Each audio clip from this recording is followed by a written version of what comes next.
I've looked at my own family history and I've documented 3 different governors that were likely involved in creating the laws of slavery.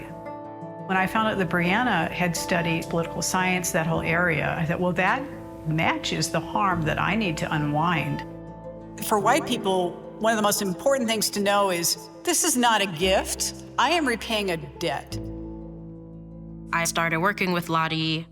I've learned things about my grandmother. I've learned a lot about my great-grandparents, down to the personality traits and even some of the ways I stand when I take pictures. Is very creepy to see someone, who's born in the 1870s have the same pose when she took pictures.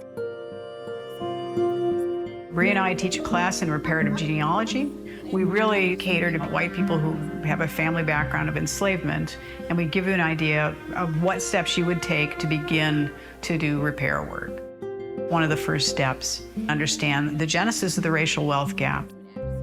You've got Black people today in America that own about 2% of U.S. wealth.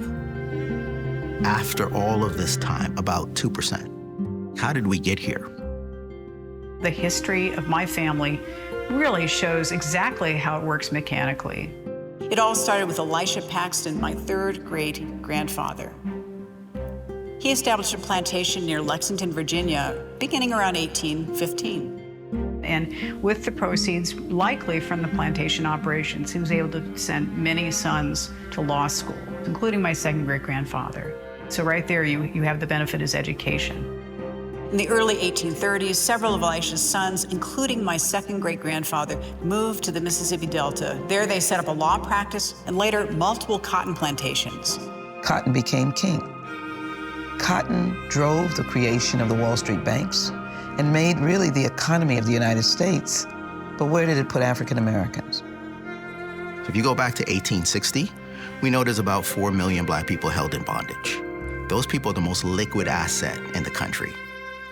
22 trillion in today's value in terms of the value of those folks to the country. It's an enormous impact.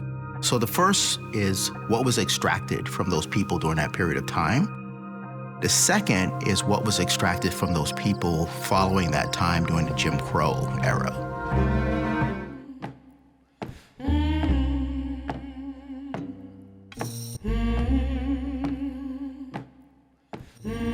Like leaves on the Mississippi River. Black leaves in the Mississippi